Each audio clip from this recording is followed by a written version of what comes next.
नमस्कार. मायेच्या स्वादमध्ये तुमचे स्वागत आहे. आज मी तुम्हाला डाळवडा ही रेसिपी दाखवणार आहे. संध्याकाळी चहासोबत काहीतरी कुरकुरीत खावंसं वाटत असेल किंवा सुट्टीच्या दिवशी वेगळा नाश्ता खावासा वाटत असेल तर डाळवडा हा सर्वात उत्तम पर्याय आहे. चला तर आपण रेसिपीला सुरुवात करूया. रेसिपीला सुरुवात करताना मी चण्याची डाळ भिजत घातली होती. ती चांगली भिजली की आपण ती मिक्सरला लावायची आहे. त्यामुळे स्वच्छ 1 वाटी मी चणा डाळ घेतली आहे. 1 चमचा जिरं, लसूणच्या पाकळ्या, आलं, कांदा, ओली मिरची आणि कढीपत्ता असं आपल्याला साहित्य घ्यायचं आहे. ती भिजलेली चणा डाळ मिक्सरला वाटायला घ्यायची. ह्यामध्ये पाणी बिलकुल घालायचं नाही. पाणी न घालता आपल्याला ती वाटायची आहे. 1 चमचा जिरं त्यामध्ये घालायचं वाटताना.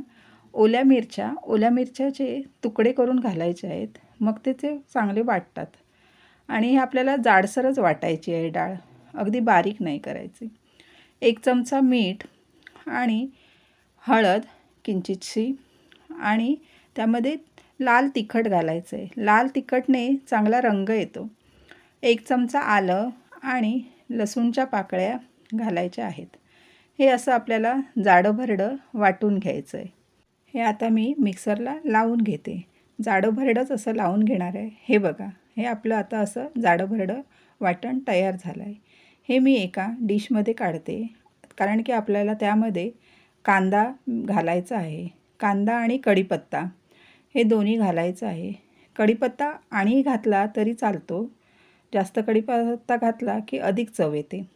आणि 1 कांदा बारीक चिरून घालून चांगलं मिश्रण ढवळून घ्यायचं. ढवळून घेऊन मग आपल्याला ते असे पातळ पातळ डाळवडे हातावर थापून घालायचे आहे. पहिला गरम तेल करायचं आणि नंतर मध्यम आचेवर चांगले ते खरपूस तळून घ्यायचे. आतमध्ये पण ते शिजले पाहिजे, मग त्याला कुरकुरीतपणा येतो. अशा प्रकारे आपले हे आता डाळवडे तयार झाले आहेत.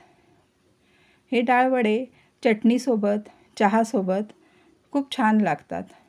आणि मी चटणीसुद्धा त्यासोबत केली आहे. ती पण मी तुम्हाला रेसिपी दाखवणार आहे चटणीची. तिच्या रेसिपीसाठी मी ओलं खोबरं, लसूण, मिरची घेतली आहे. मिरच्या 2-4 घेतल्या आहेत आणि जिरं, मीठ, कोथिंबीर आणि कैरी घेतली. त्यामध्ये मी थोडंसं पाणी घालून पातळसर अशी चटणी केलेली आहे, जी डाळवड्यासोबत खूप सुंदर लागते. बघा, आपले डाळवडे किती कुरकुरीत झाले आहेत आणि चटणी तर अप्रतिम झाली आहे.